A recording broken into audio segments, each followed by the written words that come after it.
All right, the next word for we're kind of going off the preamble. Ensure domestic tranquility. What does that mean? I think domestic tranquility, living together peacefully as a family. We want all people treated fairly under the same laws. So we just want to create a system where all people treated fairly under the same laws, okay? So that's called ensure domestic tranquility. That's part of the preamble. Or we can just put domestic tranquility. Again, you can screenshot this paper so that you can get all the words spelled correctly. I'll hold it up again so you can screenshot it. There's no reason to have things in the Constitution misspelled. Let me see. Can you guys see that all? See it all? All right. Ensure domestic. So we'll just put domestic tranquility. And what is that? We wanted all people treated fairly under the same laws. Because remember, English citizens were treated one way. We were treated another way. We would have, in England, you had different areas ruled by dukes or depending on what time frame you had. But you had sometimes even the church ruled them when it was set up that way where the church leaders were ruling a certain area. And they could make up little laws and for that area. Kind of like in this neighborhood, we have a neighborhood association and they make rules for the neighborhood. Then you have rules for the town. Then you have rules for, like we're in a town, but like in the city of Frisco. Then you have rules for the county. Then you have rules for the state. And then you have rules for the federal government. Each set of rules, like the rules of the county, overshadow our rules. So if there's a county rule, we can't violate that and make our own rule. If there's a state rule, then a county can't make a rule against the state. If there's a federal rule, then the state has to comply with the federal rule. Even if it goes against state laws, then the state has to change their laws. They can't be in conflict. All right? Well, we were making laws like how we tried to end slavery for so long with the Declaration of Independence in so many of the areas, and then the king would just annihilate them. And we would make rules for living and rules for, against common criminals and thievery and all kinds of stuff. And then the king would just say, oh, no, okay. So he would just rule them out. I know it's so blurry, you guys. I don't know why. So that's what we want to ensure domestic tranquility, all people treated fairly. We wanted all people treated fairly. I'm writing this as you're doing it to give you time. Fairly under the law. Okay. The next one is provide for the common defense. So many people go, what does that mean? We want to ensure an adequate defense against those who would be our enemies. Notice it doesn't say, we didn't say we want to provide for the government defense, our government to be able to defend itself. We didn't say that. We said provide for the common defense. So all right, so we'll put common defense. What is that? Common defense. We want to ensure a peaceful, sorry, I messed that one up. Provide for the common defense just means we want to ensure peaceful existence within the United States. All right, so it says general welfare is adequate defense against those who would be our enemies. I guess it kind of all goes hand in hand because that kind of made sense. All right, so common defense, Common defense, we want to say ensure a peaceful existence within the United States. So I guess we'll each be able to defend ourselves. So common defense, we'll put, we want a peaceful existence within the United States. Now remember, when a lot of the stuff happening during the Declaration was going on, the king was actually paying Indians to scalp English citizens that were moving out west because he didn't want us to expand and all that. Same with France for a while, but to hurt its own citizens. And it's one of the things that's in the Declaration of Independence I was going to read you that I saw, and I thought, I want to read that to you guys. It's just really amazing. All right, so we want a peaceful existence within the United States. In other words, we want to be able to defend ourselves if something happens. We want to be able to live peaceably together. One of the reasons you can live peaceably together is when you have good laws. You know, have you ever heard that saying that good friends make great neighbors? But it's true. good fences make great. If you know your boundaries, if you have your neighbor just walking in on you whenever they want, that's not good. You know, it's good. And I love the drop in. I love my neighbors to drop in, but I don't want them dropping in when I'm not home. You know what I mean? Hey. So, I mean, it depends on who it is.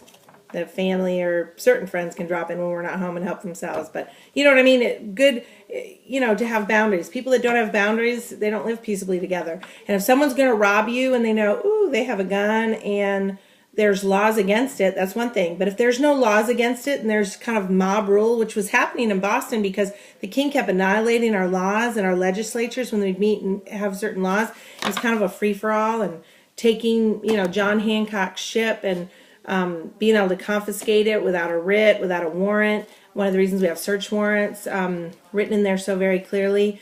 And there was just, it can be mob rule and then the evil people take over. So we, you know, all right. So common defense, we want a peaceful existence within the U.S. We want to be able to defend ourselves. And that's how you live peaceably together. It's true. You take a society that has, it's well armed and you have a lot less trouble. And even in states in the United States, you guys can look up like if you have an area that's, you know, that you're allowed to carry guns and weapons, like in Colorado, they have, you don't need carry permits. And the Bates that moved up to Colorado, they were talking about how everybody's packing up there and you have a lot less incidents and trouble. So it's just amazing if you think that person might have a gun, you know, you don't want to mess with them.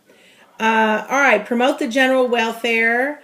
We want to ensure an adequate defense against those who would be our enemies. So those two kind of go hand in hand. Provide for the common defense and promote the general welfare.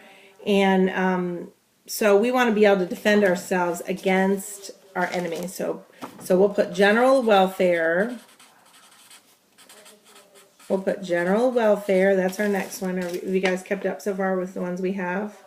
All right, we have perfect union, established justice, domestic tranquility, common defense, general welfare. You guys see that? All right, and promote the general welfare is we'll say to ensure an adequate defense with those who would be our enemies. And this is just the definitions as per this document. Because, you know, different things can mean, but in this case, this is what it means. Adequate defense against those who would be enemies, who would be our enemies.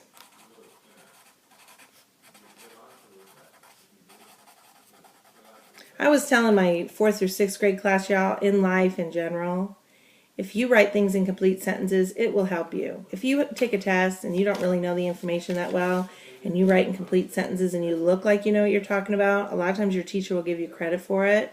But if you put, you know, you're just kind of write, who was the guy who said, I regret that I have but one life to give for my country, explain, and you put Nathan Hale. Instead of, Nathan Hale was a great patriot who said, you know, I want to give but one, I regret that I have one life to give my country, and he was a school teacher. You will get full credit just by saying what is obvious and by writing in complete sentences. So I just encourage you guys, when you take my test, you will get more credit if you write in complete sentences and it's legible and you write all the information that you know. Even sometimes if you leave out information, but you write complete sentences and other information you know, you may get part or maybe even at times full credit for that. Okay, general welfare, secure the blessings of liberty to ourselves and our posterity. We want to encourage what is good for all the people. And our posterity means, posterity is like your kids and your kids' kids. You know, the whole time I'm looking at this, I think of that song, We the People, in order to storm a more perfect union. See, I almost messed up, but your voice remembers it. Establish justice, ensure domestic tranquility. Boy, I started low. Provide for the common defense. This is such a good song because it reminds me of all of it. All right, general welfare. Yeah, provide for our enemies. Blessings of liberty to ourselves and our posterity. Let's just put posterity down. What is posterity? It means our kids and our kids' kids.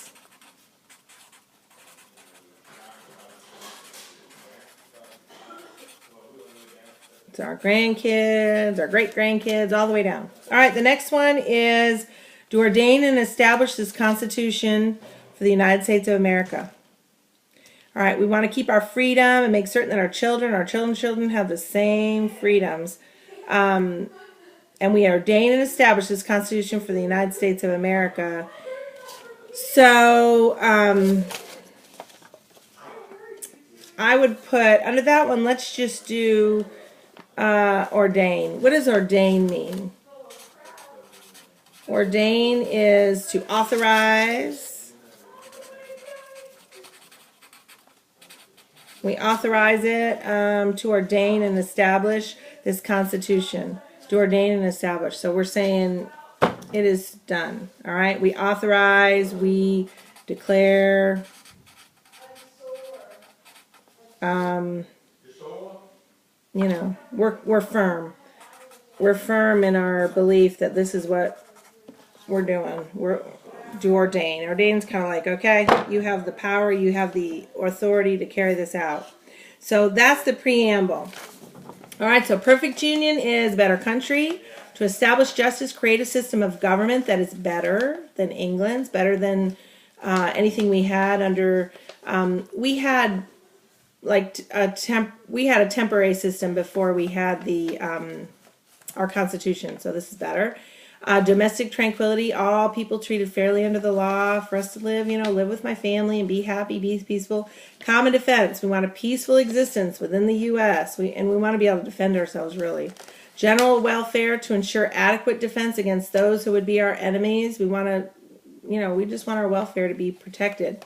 Posterity, our kids and our kids' kids. That's what posterity means. We ordain, authorize, we declare, we firmly, declare this is gonna happen. All right, these are some of the words that we're gonna put on, and I guess the last one we can put on here is preamble. Let's put preamble, unless you guys have that somewhere else. I don't think so. All right, so we'll put as our last one on here, preamble. What is the preamble? We learned about that. The preamble of the Constitution, it says what the document's going to be about, and it kind of summarizes. So it declares intention of document.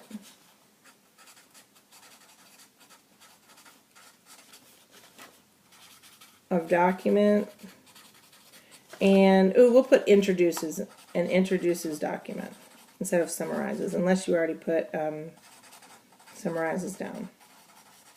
All right, so that's your one for, we did that together. That didn't take very long, a little more than 12 minutes, okay? And that's even with all my rambling. All right, so that's the preamble. I hope you guys all screenshot that. All right, also, when I was going over the Declaration, so we're going to do another one of those that we just did. I want to talk about this, one of these things, because we didn't really go over this in detail, and I thought this is so important. He has excited domestic insurrections among us and has endeavored to bring on the inhabitants of our frontiers. He's talking about the West right now. The merciless Indian savages whose known rule of warfare is an undistinguished destruction of all ages, sexes, and conditions. In other words, we're saying he's paying Indians and encouraging Indians to scalp children, women, and men. A lot of times they take hostages, but they would scalp people and murder people in their homes. And we're saying, King George, we're your citizens, and this is what you did. You have excited domestic insurrections among us. In other words, with peaceable people. You've endeavored to bring on the inhabitants of our frontiers, Indians, the merciless Indian savages, whose known rule of warfare is an undistinguished destruction of all ages, sexes, and conditions. They didn't even just go for the men. They would go for the women and the children. All right? In every stage of these oppressions, and what's oppression is like to keep down, we have petitioned for redress in the most humble terms. And redress is going to be one of our next words.